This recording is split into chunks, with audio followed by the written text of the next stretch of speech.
Pemirsa, terima kasih Anda masih bersama kami di Halo Indonesia. Berbagai upaya dilakukan pemerintah untuk menekan angka kasus positif COVID-19. Salah satunya dengan memberlakukan PPKM darurat di wilayah Jawa dan Bali. Namun, sepekan berjalan angka kasus COVID-19 justru terus meningkat. Pemerintah memutuskan menarik rem darurat lantaran gelombang kasus COVID-19 di Indonesia yang semakin meningkat. Pembijakan pemberlakuan pembatasan kegiatan masyarakat atau PPKM darurat Jawa dan Bali telah diberlakukan sejak 3 hingga 20 Juli 2021 yang akan datang.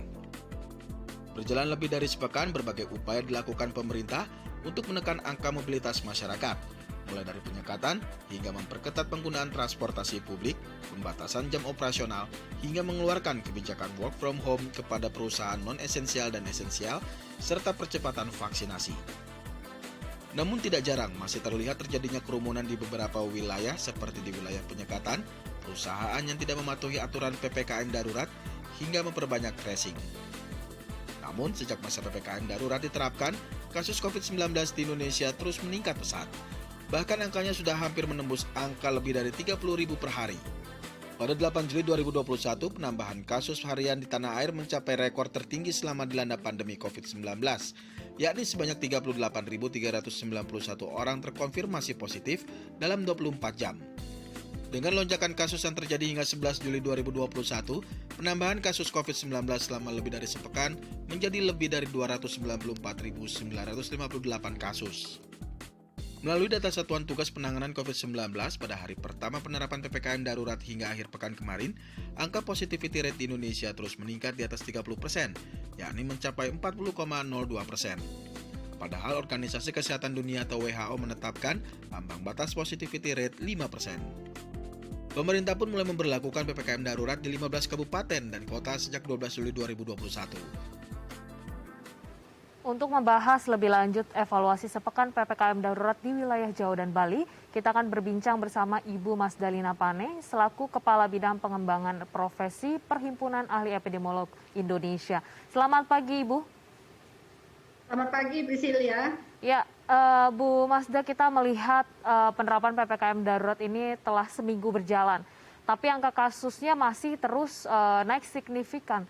Kemudian apakah memang ini menjadi indikator bahwa PPKM darurat tidak efektif untuk diberlakukan atau seperti apa, Bu?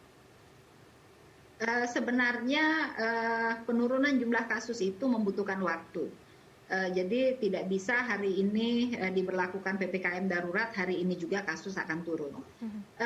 Dibutuhkan setidaknya 7 sampai 10 hari baru kasus kemudian turun.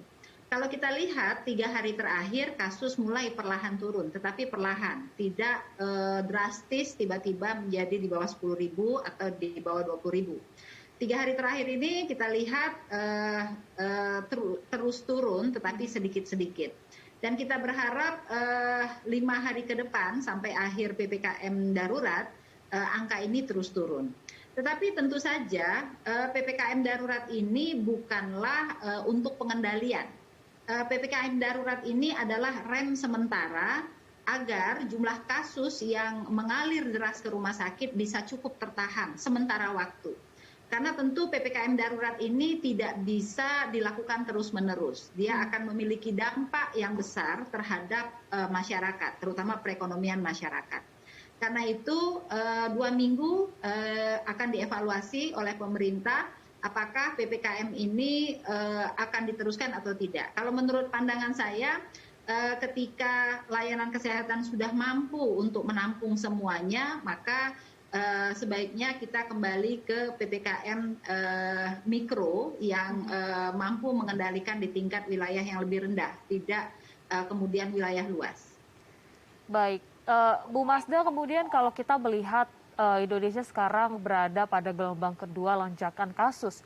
Apa yang bisa dipelajari atau membedakan dengan lonjakan kasus sebelumnya? Apakah memang saat ini karena varian baru yang kemudian sudah masuk di Indonesia, atau memang ada tingkat testing yang begitu masif, akhirnya juga membuka seperti apa data bahwa banyak orang ataupun masyarakat terkonfirmasi COVID-19, sehingga akhirnya sekarang pemerintah mengeluarkan kebijakan untuk menerapkan PPKM darurat tersebut?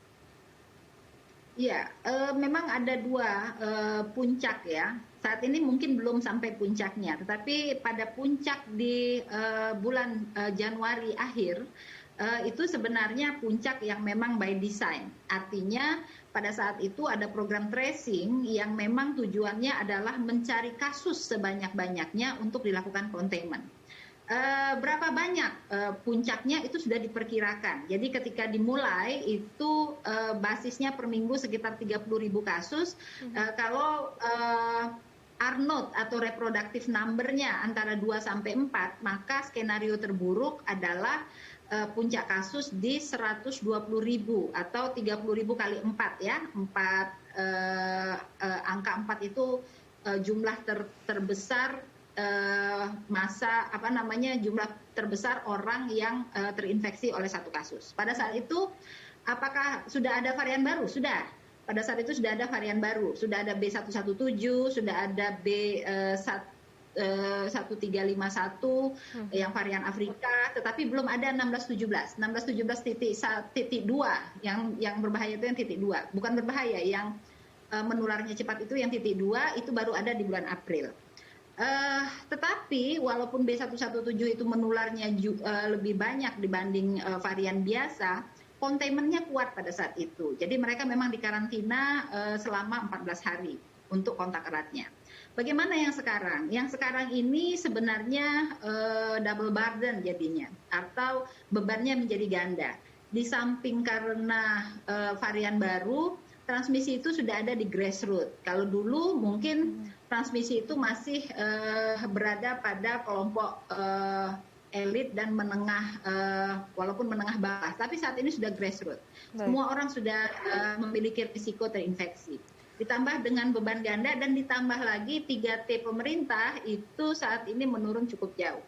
Tracing menurun cukup jauh, bahkan rasionya 1:1. Nah ini kita sedihkan sebenarnya, karena kunci utama pengendalian itu tracing sebenarnya. Ini ada kemudian juga dijelaskan oleh Ibu Masda bahwa memang pemerintah dalam menjalankan PPKM darurat ini ada beberapa indikator yang harus diperkuat begitu ya Bu ya. Salah satunya tadi 3T yang masih menurun.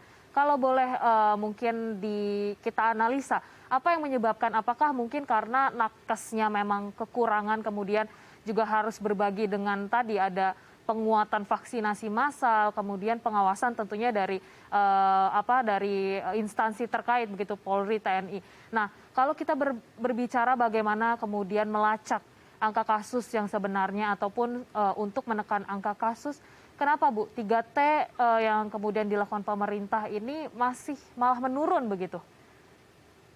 Iya, kalau dulu memang 3T itu didesain mereka-mereka yang melaksanakan tracing itu adalah petugas yang full time.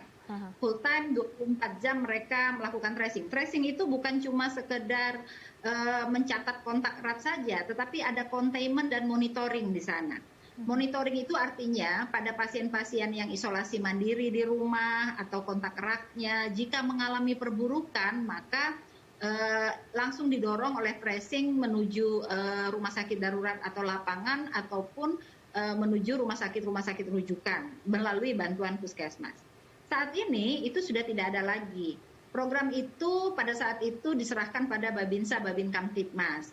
Teman-teman Babinsa Babin Kamtibmas tentu memiliki tugas pokok, bukan tugasnya tracing. Sehingga jika ini tidak dilakukan full time, tidak dilakukan benar-benar baik, itu menjadi sulit. Dan indikator itu bisa dilihat dari banyaknya pasien isolasi mandiri yang kemudian mengalami perburukan dan meninggal di rumah. Mestinya indikator itu tidak boleh ada. Artinya sinyal tersebut itu menandakan bahwa mereka tidak dipantau dengan baik, karena kan orang yang menderita COVID ini tidak tiba-tiba langsung sudden death gitu ya, mati tiba-tiba. Pasti melalui perburukan. Nah kalau saja perburukan itu bisa dipantau oleh para petugas tracer, itu bisa dengan cepat mereka didorong menuju ke pusat-pusat layanan. Nah, kadang-kadang pasien juga atau keluarganya membawa pasien yang memburuk ini ke rumah sakit rujukan ataupun rumah sakit darurat. Tetapi karena rumah sakit juga over capacity, kadang-kadang mereka harus pergi ke beberapa rumah sakit dan itu yang kita menyebutnya sebagai meninggal di perjalanan ya, DOA, death on arrival. Nah ini yang sinyal kedua yang tidak begitu baik, meninggal di rumah dan meninggal dalam perjalanan. Itu sinyal yang tidak begitu baik di dalam pengendalian. Baik, baik. Ini kita akan melihat bagaimana kemudian memang penguatan dari skala komunitas ya Bu ya, RT, RW, maupun kemudian tadi penguatan untuk 3T, ini juga menjadi hal yang penting. Tapi ada nanti kemudian vaksinasi yang juga menjadi obat begitu di tengah lonjakan kasus. Kita akan membahasnya Bu Masda, tapi kita harus jeda sejenak. Dan pemirsa, jangan kemana-mana, usai jeda kita akan melanjutkan perbincangan kita. Tetap bersama kami di Halo Indonesia.